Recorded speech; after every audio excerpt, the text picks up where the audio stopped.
हर घर की कहानियाँ टीवी। रितिका अपनी सास महिमा के साथ रहती है। रितिका एक मेकअप आर्टिस्ट होती है और वो रूप रंग से भी काफी सुंदर होती है। रितिका बहू, अब कमर कस ले क्योंकि तेरे देवर की शादी का वक्त आ गया है। घर में देवरानी आने वाली है तेरी। क्या? अरे वाह, ये तो बहुत ही बड़ी खुशखबरी है माँ जी। हाँ रितिका बहू, मेरी देवरानी भी बिल्कुल मेरी ही तरह क्लासी और सुंदर होनी चाहिए। और हाँ, मैं अपनी देवरानी का मेकअप भी अपने हाथों से ही करूंगी, एकदम हाई क्वालिटी ब्राइडल मेकअप। अरे हाँ हाँ बहू, चलेगा। लेकिन रितिका के देवर को एक सांवली लड़की से प्यार होता है और जब वो घर आती है तभी सब हैरान रह जाते हैं। रितिका अपनी देवरानी शीतल से नफरत करने लगती है। नालायक लड़की, अरे कौन आ गई हमारी जिंदगी में? हमें शादी के मेकअप में लगा के तू गोरी और सुंदर है, लेकिन तू तो निहायती ही काली कलोटी निकली। इसीलिए तुमने मुझे अपना मेकअप करने नहीं दिया। ऐसा कुछ भी नहीं है दीदी, मेरे सांवलेपन के बारे में कौशिक को पहले से ही पता था। उन्हें या आप लोगों को मैंने कोई धोखा नहीं दिया है। क्या? नहीं, ऐसा हो ही नहीं सकता। मेरे कौशिक को एक सांवली लड़की से कभी प्यार नहीं हो सकता, जिसकी ना शक्ल है ना सूरत। अरे ऐसी लड़की उसे कभी पसंद आ ही नहीं सकती। लेकिन माँ जी, यही सच्चाई है। कौशिक मुझसे बहुत प्यार करता है, उसे मेरे सांवले रंग से कोई भी दिक्कत नहीं है। अरे बंद करो अपनी ये बकवास और अपनी ये जली हुई चाय जैसी शक्ल लेकर रसोई में जाकर सारे काम करो। हाँ। महिमा और रितिका बेचारी शीतल से बहुत नफरत करती हैं और उसके साथ अच्छे से पेश नहीं आते हैं। लेकिन शीतल सारे काम करके अपनी जेठानी और सास के आदेशों का पालन करती रहती है। एक दिन, हेलो एवरीवन, स्वागत है आप सभी का मेरे आज के इंस्टाग्राम लाइव में। आज मैं आपको बताऊंगी मेकअप करने के कुछ टिप्स और ट्रिक्स। रितिका लाइव पर अपने फॉलोअर्स से बातचीत कर रही होती है कि तभी वहाँ पीछे से शीतल उसके कमरे में कोल्ड कॉफी लेकर आ जाती है और शीतल को देखकर रितिका बहुत गुस्सा हो जाती है और तुरंत लाइव बंद कर देती है।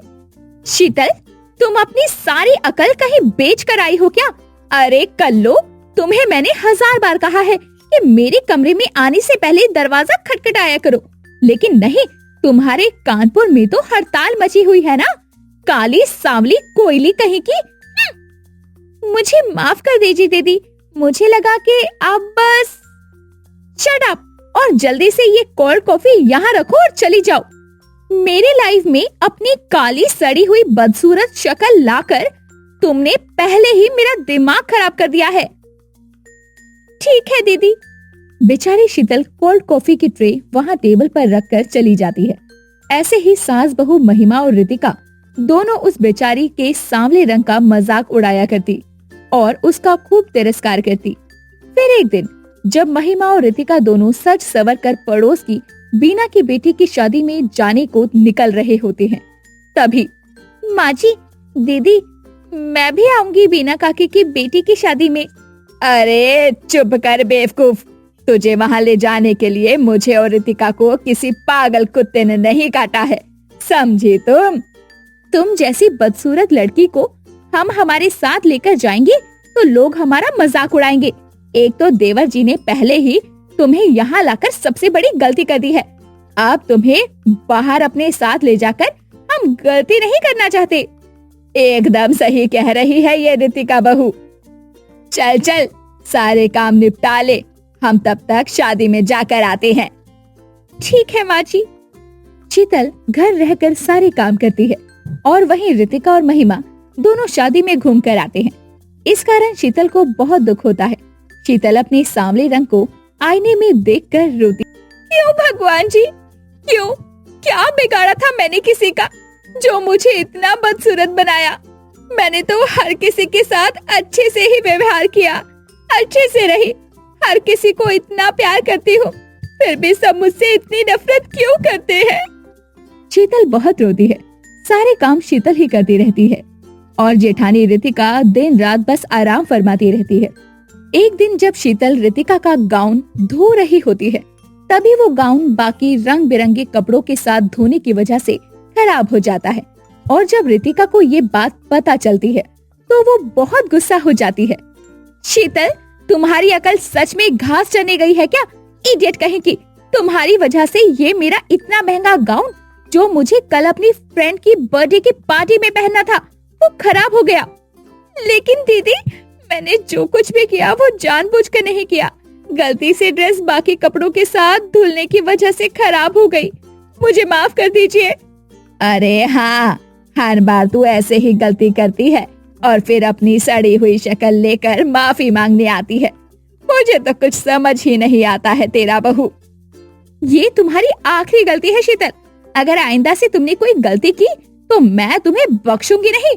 मैं तुम्हें कहीं का नहीं छोड़ूंगी, समझी तुम? बद्दी सी शक्ल की निकम्मी कहीं की। महिमा और रितिका दोनों शीतल को खूब सुनाती हैं। फिर एक दिन शीतल को उसका पति कौशिक कुछ पैसे देता है अपने लिए नए कपड़े लाने के लिए। तभी ये देखकर रितिका को बहुत जलन होती है। माँ जी, देखो कैसे देवर जी ने इस सांवली को पैसे दिए हैं नए कपड़े खरीदने के लिए। हैं? ये तो क्या कह रही है बहू? ये तो बहुत गलत किया है कौशिक ने। हाँ माँ जी, जाओ ले लो इससे ये पैसे। महिमा शीतल के पास जाती है और उससे कहती है, शीतल बहू, ये पैसे मुझे दे दे। लेकिन माँ जी, ये पैसे तो मुझे कौशिक ने दिए हैं नए कपड़े खरीदने के लिए। हाँ तो अब मत खरीद। अरे तुझ जैसी बदसूरत को नए कपड़े खरीदने की क्या जरूरत है? तुझे कौन देखने वाला है?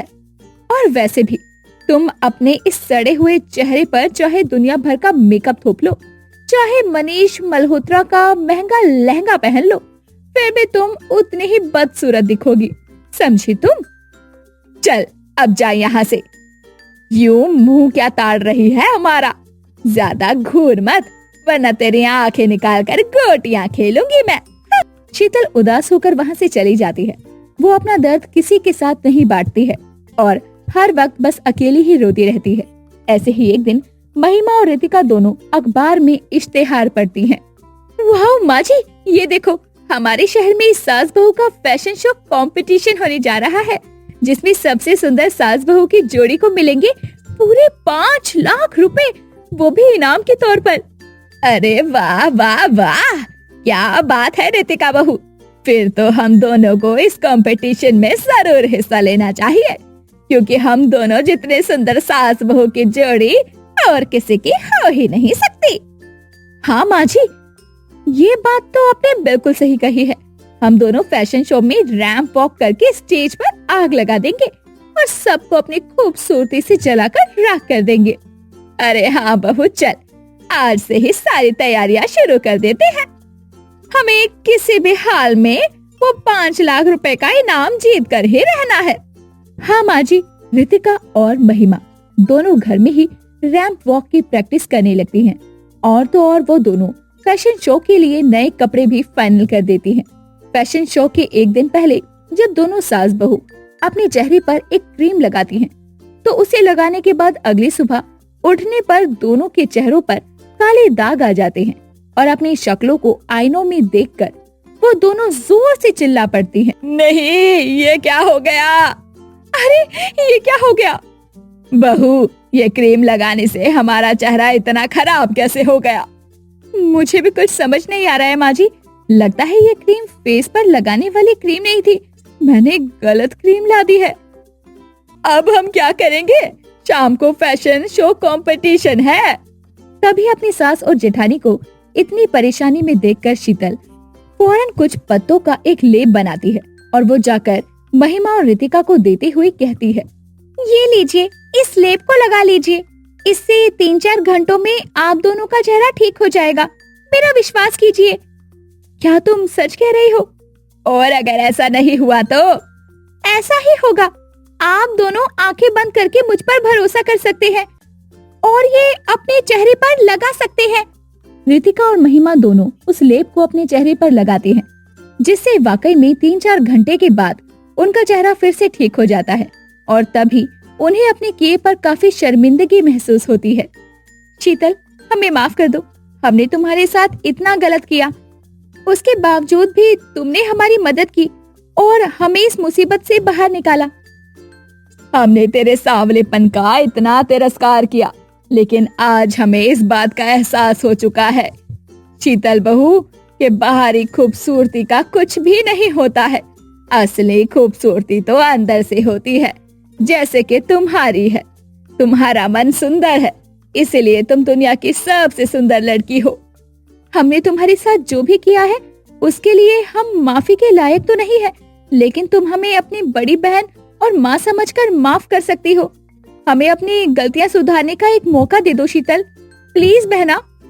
ये कैसी बातें कर रही हैं आप दोनों? आप दोनों को अपनी गलती का एहसास हो चुका है, इससे ज्यादा और क्या चाहिए मुझे? शीतल और महिमा दोनों शीतल के गले लग जाती हैं और अंत में तीनों एक हो जाती हैं और साथ में खुशी से रहने लगती हैं।